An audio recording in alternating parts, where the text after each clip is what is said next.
The ground in a bog is spongy underfoot. The air smells like sulfur and decay. The water is acidic enough to slow decomposition to a near halt. Most plants starve in this soil because it contains almost no nitrogen or phosphorus, the essential elements they need to build chlorophyll and DNA. These are environments that should be ecological graveyards, places where photosynthesis becomes impossible. But scattered across these wetlands are plants that have solved this problem in the most extreme way evolution has ever devised. They stopped waiting for nutrients to arrive through their roots and started hunting animals instead. Carnivory in plants is not aggression, it's desperation, and it has happened at least 9 separate times across the flowering plant family tree. Bogs, fens, and acidic seepages are ecological dead zones.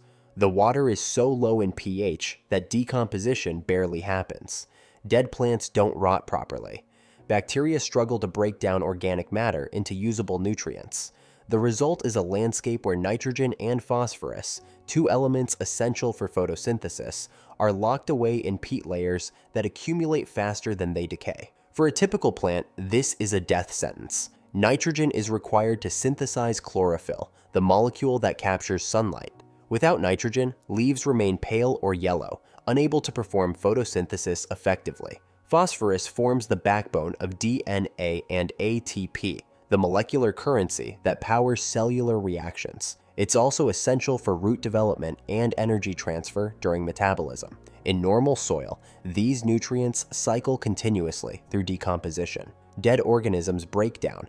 Bacteria convert nitrogen into forms roots can absorb, and fungi help extract phosphorus from rock and organic matter. In bogs, the acidity suppresses microbial activity. Decomposition happens so slowly that organic matter accumulates faster than it can release nutrients. The result is thick layers of peat, compressed plant material that holds nitrogen and phosphorus in forms plants cannot access. Carnivorous plants bypass the soil entirely. They source nitrogen and phosphorus directly from animal tissue. A single fly contains everything a plant needs: amino acids for protein synthesis, nucleotides for DNA replication, and phosphates for energy transfer. One digested insect can provide weeks' worth of nutrients that would never arrive through the roots in these environments. But this solution comes with a severe cost. Building a trap requires energy and carbon that could have been used to build a normal photosynthetic leaf. A pitcher plant's tubular trap is terrible at capturing sunlight. The tube geometry creates shadows on the inner walls. The digestive zones often lack chlorophyll entirely, appearing red or purple instead of green. The plant must constantly produce mucilage, or maintain structural elasticity, draining resources that could otherwise go toward growth or reproduction. A Venus flytrap's hinged leaves snap shut in milliseconds, but each trap can only close a limited number of times before the tissue degrades and dies. The mechanism is expensive to build and expensive to maintain. Every false alarm, a raindrop, a piece of debris, a gust of wind, wastes energy that the plant may not be able to afford. The math only works in environments where soil nutrients are so scarce that the benefit of catching prey outweighs the cost of building the trap. This is the cost/benefit model of carnivory, first formalized by Givnish and colleagues in 1984. It explains why these plants are confined to the world's most hostile habitats, and why carnivory is so rare in the plant kingdom. In normal soil, a carnivorous plant would be outcompeted by conventional species and die. The trap is not an offensive weapon, it's an adaptation to uninhabitability. The carnivore is trading photosynthetic efficiency for access to nutrients that conventional plants cannot obtain. In a bog, this trade is profitable. Anywhere else, it's suicide. Carnivory has evolved independently between 9 and 12 times across flowering plants. The exact count depends on how strictly you define the trait, but the pattern is undeniable. This is convergent evolution at its most extreme. The North American pitcher plant Sarracenia is more closely related to kiwi fruit and tea plants than it is to the Asian pitcher plant Nepenthes, yet both species produce nearly identical tubular traps with slick inner walls and pools of digestive fluid at the bottom. If you placed a Sarracenia pitcher and a Nepenthes pitcher side by side, you would struggle to distinguish them based on function alone. Both lure insects with nectar. Both have waxy peristomes that become lethally slippery when wet. Both drown prey in enzyme-rich fluid. The resemblance is not due to shared ancestry. It's due to shared environmental pressure and the constraints of physics. The Australian pitcher cephalotus is related to starfruit, but evolved a pitfall trap that mimics the other pitcher families almost perfectly. The South American bromeliad, Brochinia reducta, is in the same family as pineapples. It independently evolved a pitcher trap in the highland tepues of Venezuela. Bladderworts evolved underwater suction traps, despite being related to snapdragons. Butterworts produce sticky flypaper leaves, despite being in the same order as African violets. These plants share no recent common ancestor. Their carnivory is not inherited from a single evolutionary event. Each lineage arrived at the solution independently, often separated by tens of millions of years and thousands of miles. The question is, why they all look so similar? Why do unrelated pitcher plants produce nearly identical trap structures? Why do sticky-leaved sundews and butterworts both use stalked glands to secrete mucilage? Why do snap traps function almost identically across distantly related species? The answer is physics. There are only so many ways to trap an insect when you're rooted to the ground and have no muscles, nerves, or circulatory system. Evolution is constrained by the laws of mechanics and chemistry. Gravity is universal. Surface tension behaves identically on every continent. Elastic materials buckle according to the same mathematical principles, whether they evolved in North America or Southeast Asia. When unrelated species face identical problems in identical environments, they converge on the same mechanical solutions. The pitcher shape is not arbitrary. It's the optimal geometry for using gravity to trap prey that cannot climb back up slick vertical walls. The flypaper mechanism is not accidental. It's the inevitable result of using surface adhesion to immobilize insects on a two-dimensional plane. The snap trap is not random. It's what happens when you need to close fast using only the elastic properties of plant cell walls. Evolution is creative within constraints, but the constraints are real and universal. Every carnivorous plant trap falls into one of four categories, each dictated by physical constraints that transcend biology. Pitfall traps use gravity. All evolve tubular structures with slick inner surfaces. Insects are lured to the rim by nectar, lose their footing on the waxy peristome, and fall into digestive enzymes below. The peristome is the key to the trap's lethality. In species like Nepenthe, this rim is covered in microscopic ridges that create a film of water when wet. Insects trying to land on the rim effectively aquaplane. Their feet cannot find friction, and they slide directly into the pitcher. Once inside, escape is nearly impossible. The digestive fluid at the bottom is not simply water. In many species, it's a viscoelastic fluid that thickens in response to movement. When prey struggles to swim, the fluid resists their motion, dragging them down rather than allowing them to reach the surface. Flypaper traps use surface adhesion, produce leaves covered in stalked glands that secrete mucilage. When an insect lands, it sticks. The more it struggles, the more glands make contact. Some sundews curl their leaves around prey over hours, enveloping it completely. Snap traps use elastic instability. Only two genera have evolved this mechanism: the Venus flytrap, Dionea, and a closely related aquatic species. Both use hinged leaves that store potential energy in their curved structure.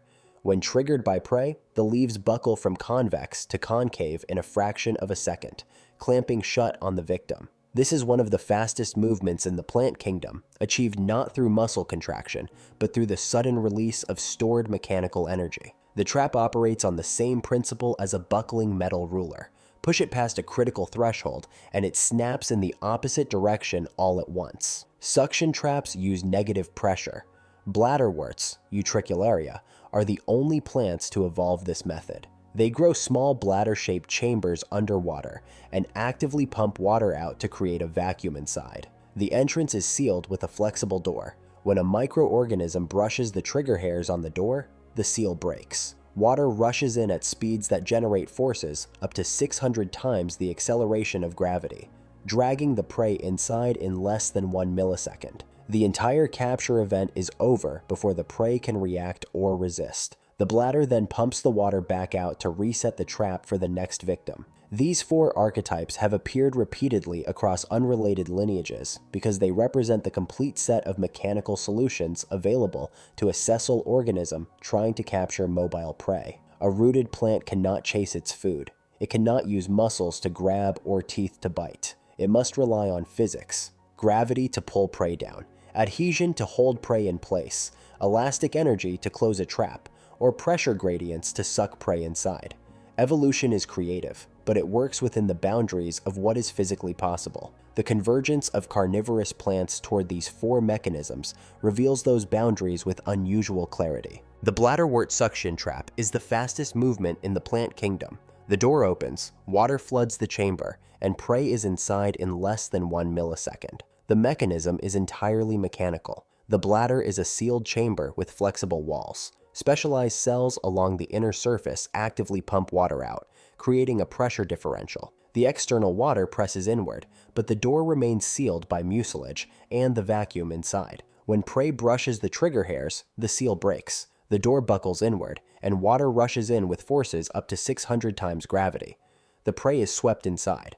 Once inside, the door reseals, and the bladder pumps water out to reset the trap. The Venus flytrap is slower, but still faster than any predator has a right to be when made of cellulose and water. The trap closes in approximately 100 milliseconds. This speed is achieved through mechanical geometry, not through any structure resembling a muscle or motor protein. The trap is a modified leaf with 2 lobes connected by a midrib. In the open position, the lobes are curved outward, forming a convex surface. This shape stores elastic potential energy in the cell walls of the leaf, much like a bent spring. Stores energy by deforming from its resting shape. The surface of each lobe is covered in trigger hairs, specialized cells that act as mechanosensors, detecting physical contact with objects in the environment. The trap will not close for a single touch. This would waste energy on false alarms like raindrops, falling debris, or wind-blown dust. It requires 2 touches within 20 seconds. The first touch primes the system by loading calcium ions into the cells near the midrib, creating an electrical potential across the leaf tissue. The second touch triggers the release of this stored energy. The lobes flip from convex to concave in a motion called elastic buckling, similar to the way a bent metal ruler will suddenly snap in the opposite direction when pushed past a certain point. The stored mechanical energy is released all at once, and the trap snaps shut around the prey in 1/10 of a second. But closure is not digestion.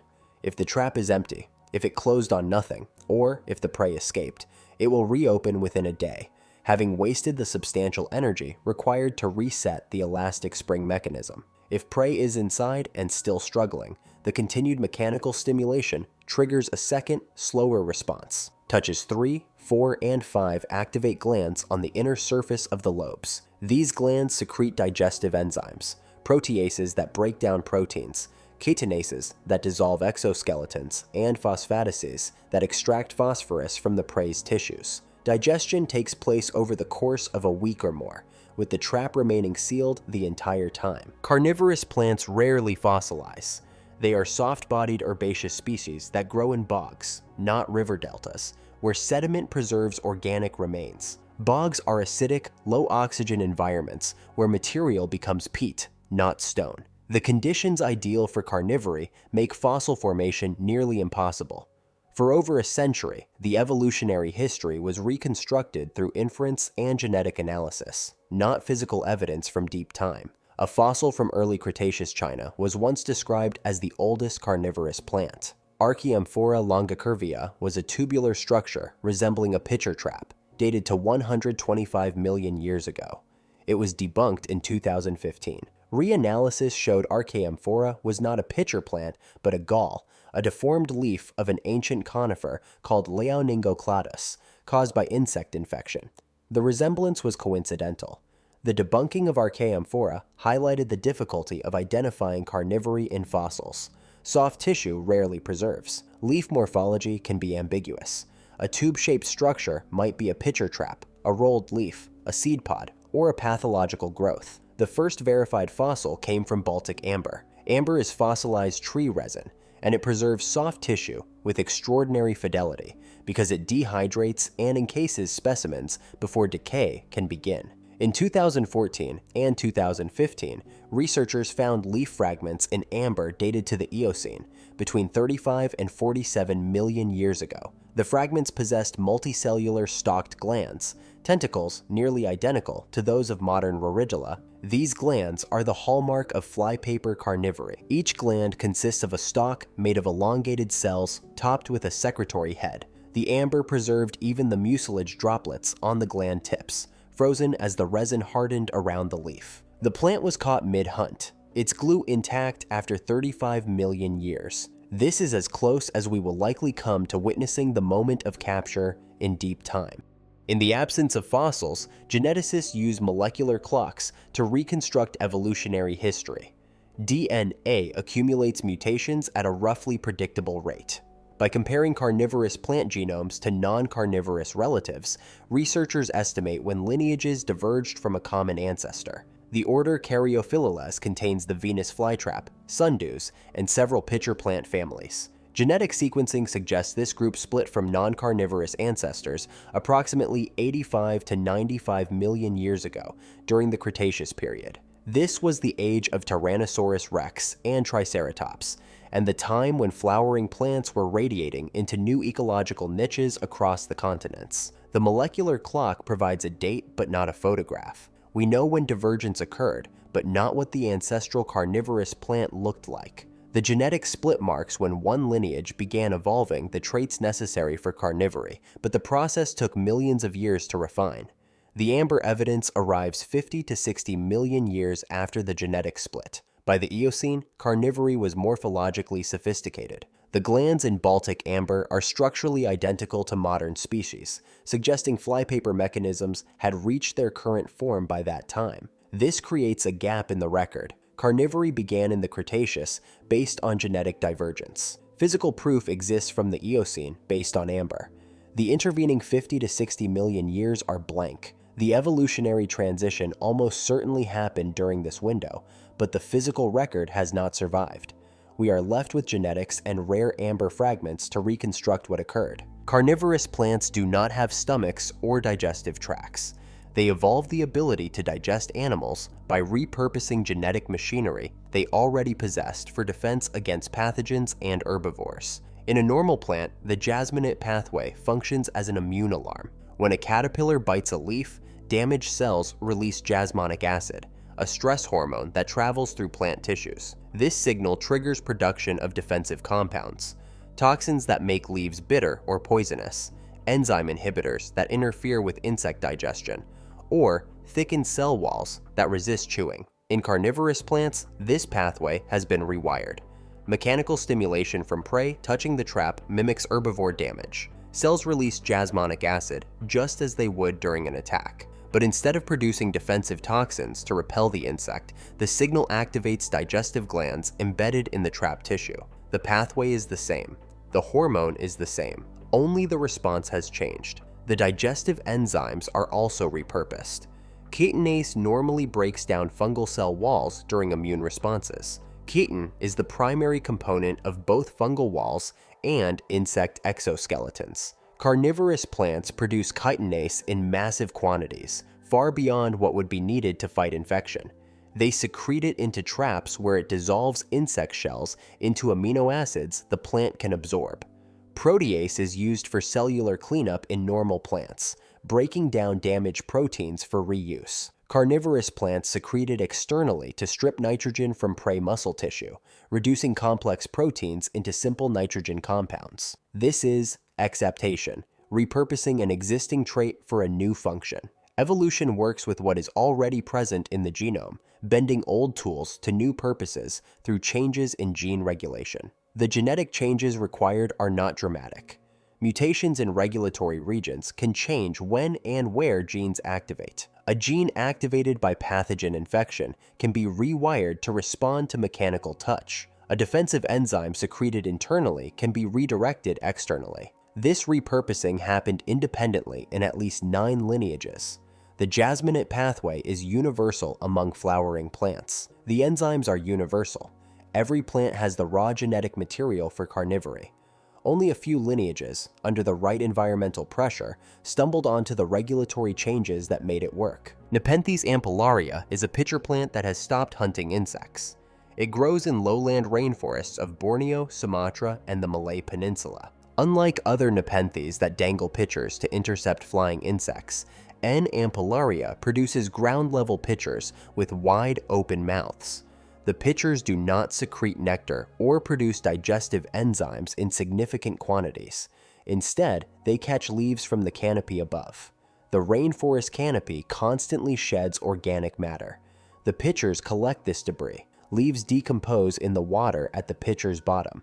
Bacteria break down leaf tissue, releasing nitrogen and phosphorus that the plant absorbs through the pitcher walls. The plant has become a detritivore, an organism that feeds on dead plant material, rather than a carnivore. It still uses a modified leaf structure to capture nutrients, but the source has shifted from animal tissue to plant litter. The evolutionary toolkit for carnivory is still present in the genome. The jasmonate pathway is intact. The genes for chitinase and protease are still there.